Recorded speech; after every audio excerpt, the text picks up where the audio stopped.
దండం సార్, దండాలు సార్. హత్య జరిగిన రోజు రాత్రి నువ్వు ఆ రోడ్డు మీద ఏం చేస్తున్నావు? పని మీద వచ్చిందా సార్? పని అంటే చెంబు తీసుకుని లండన్కి వెళ్ళి రావడానికి నువ్వు చేసే పని కాదు సార్. మరి ఆ టైంలో ఏం చేస్తున్నావు? రోజు ఆ టైంలో పేపర్ వ్యాన్ వచ్చాది సార్. పేపర్ లోడ్ కోసం వెయిట్ చేస్తాను. లోడ్ వచ్చిందా?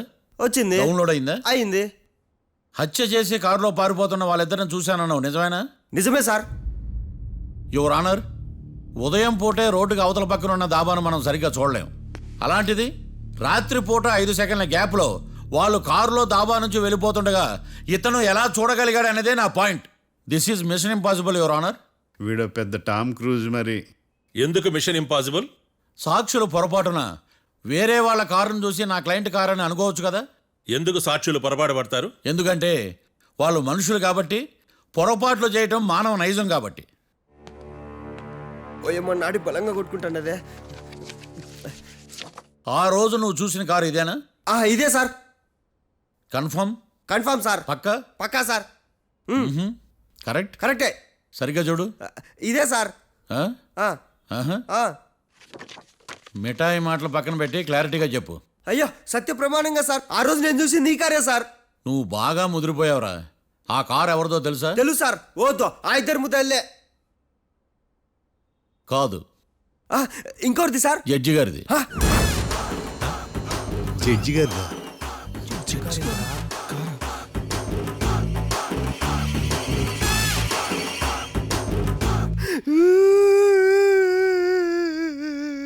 ఇప్పుడు చెప్పరా, నువ్వు వాళ్ళని కరెక్ట్గానే చూసావా? సారు మీరు ఇచ్చిన శాక్తం మొత్తం సార్ ఫ్లెక్చర్ అయిపోయింటా సారు. నేను ఆ రోజు చూసింది వీళ్ళని కాదని చెప్పి ఒప్పుకుంటా సారు. నన్ను వదిలేండి సారు, నేను ఇంటికి పోతా.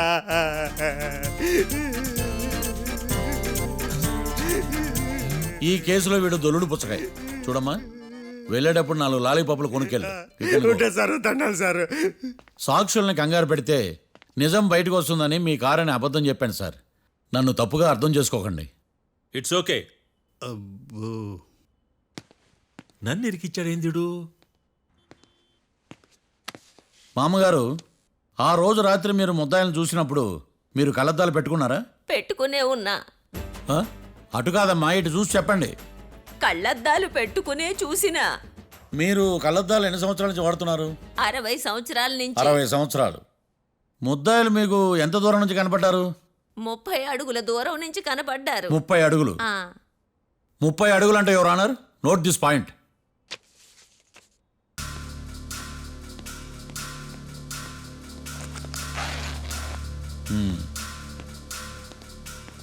ఇది పట్టుకోండి.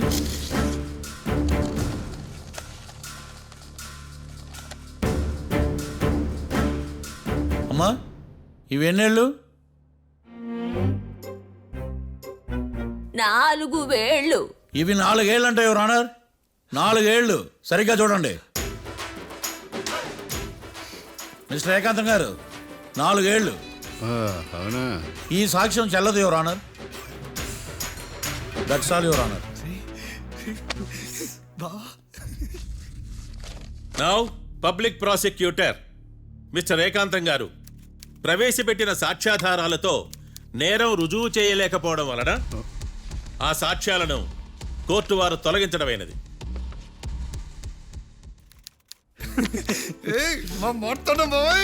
ఈ కేసు రేపటికి వాయిదా వేస్తున్నాను. యువర్ ఆనర్, ఈ కేసులో ఒక ముఖ్యమైన సాక్షిని ప్రాసిక్యూట్ చేయడానికి కోర్టు వారి అనుమతి కోరుతున్నాను. Permission granted.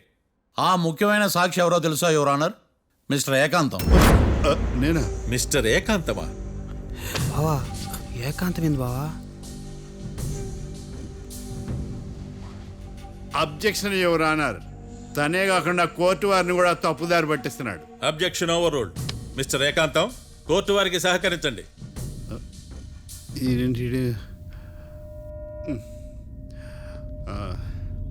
ఏకాంతం గారు, బోన్లోకి వెళ్ళేటప్పుడు కోర్టు తీసేయడం సాంప్రదాయం. అబ్బో, నీకెంతలా తెలిసిపోయిందా? ప్లీజ్. యువర్ ఆనర్, మరో ముఖ్యమైన సాక్షిని ప్రవేశపెట్టడానికి కోర్టు వారి అనుమతి కోరుతున్నాను. Permission granted. Mister defence lawyer, మీ వాదన మొదలు పెట్టండి. Thank you sir.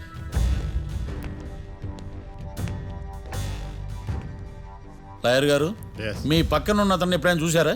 చూడలేదు, పోనీ కలిశారా? కలవలేదు. ఏ సందర్భంలోనైనా ఇతనికి డబ్బులు ఇచ్చారా? చూడలేదు, కలవలేదు అంటే డబ్బులు ఇచ్చారా అని అడుగుతున్నాడు యువర్ ఆనర్.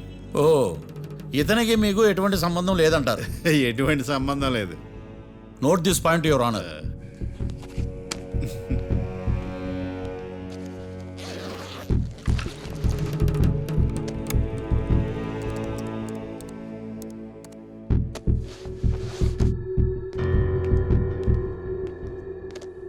ఈ వీడియో చూడండి యువర్ ఆనర్.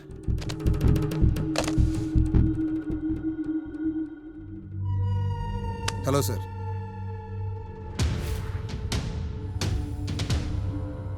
ఎలా ఉన్నావు గోకుల్? చాలా బాగున్నాను సార్.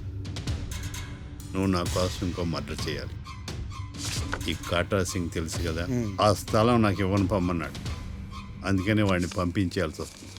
ఈ డబ్బులు ఈ హత్యలో నా ప్రమేయం ఉన్నట్టు అనుమానం కూడా రాకూడదు. Sure sir. పని అయిపోయిన తర్వాత నాకు ఫోన్ చేయి. నీ మీద కేసు రాకుండా చూసుకునే బాధ్యత నాది. All the best. అలాగే సార్, పక్కా.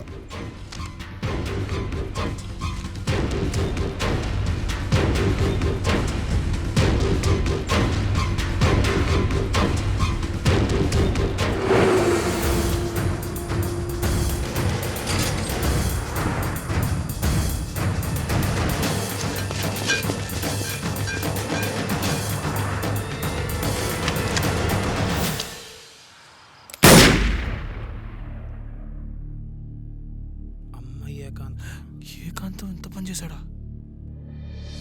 సాక్ష్యాధారాలు పరిశీలించిన తర్వాత పబ్లిక్ ప్రాసిక్యూటర్ మిస్టర్ ఏకాంతం, గోకుల్ ఈ ఇద్దరిని ఈ కేసులో దోషులుగా నిర్ధారించడమైనది.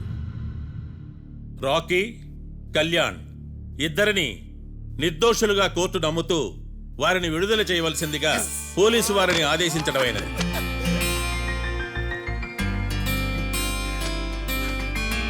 Thanks sir. ఈ హత్య చేసిన గోకుల్ను మరియు ఈ హత్య చేయించి కోర్టును తప్పుడు సాక్ష్యాలతో మభ్యపెట్టినందుకు గాను మిస్టర్ ఏకాంతంని దోషులుగా నిర్ధారిస్తూ 14 ఏళ్లు కఠిన కారాగార శిక్ష విధించడమైనది.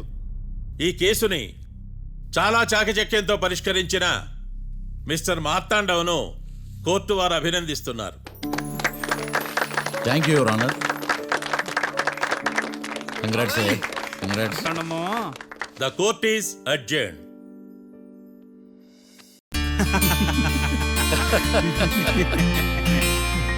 అంతా బానే ఉంది మావయ్య, కానీ ఏకాంతమే హత్య చేయించాడని ఎలా కనుక్కున్నారు? చూడమ్మా, మీ దృష్టిలో లాయర్ అంటే నిర్దోషులను విడిపించటం, కానీ నా దృష్టిలో నిర్దోషులను విడిపిస్తూ దోషులు కూడా శిక్ష పడాలి. కోర్టులో మీరు నిర్దోషులుగా ప్రూవ్ అయ్యాక నేను రూమ్కి వెళ్ళాను. ఈ కేసులో దోషులను పట్టుకోవడం కోసం లాయర్ ఏకాంతం ఇంటికి హెల్ప్ కోసం వెళ్ళాను. ఏంటి సార్ అంత సీరియస్గా ఆలోచిస్తున్నారు? మనం మర్డర్ చేసిన వాడు కాటికి వెళ్ళాడు, మర్డర్లో ఇరుక్కున్న వాడు జైలుకి వెళ్ళారు. అంటే కాట్రాసం చంపిన లాయర్ ఏకాంతమా? ఆ మార్తాండంగా నన్ను ఓడించి వాళ్ళ నిర్దోషులని ప్రూవ్ చేశాడు. వదిలేండి సార్, ఓడిపోయింది ఒక్క కేసే కదా, ఎందుకు కంగారు పడతారు? నా కంగారంతా ఈవేళ ఓడిపోయి నేను బాధ కాదురా, రేపు దొరికిపోతానేమో నేను భయం. సార్, చట్టానికి దొరకకుండా ఎన్నో తప్పులు చేశారు, అప్పుడు లేని భయం ఇప్పుడు ఎందుకు సార్? ఆ మార్తాండంగాడు వట్టి ఫూల్ అనుకున్నాను, కానీ వాడి చేతిలోనే ఫెయిల్ అవుతాను అనుకోలేదు. వాడి వల్ల కేసు మళ్ళీ రీఓపెన్ అవుద్ది, పోలీసులు ఇన్వెస్టిగేషన్ మొదలు పెడతారు.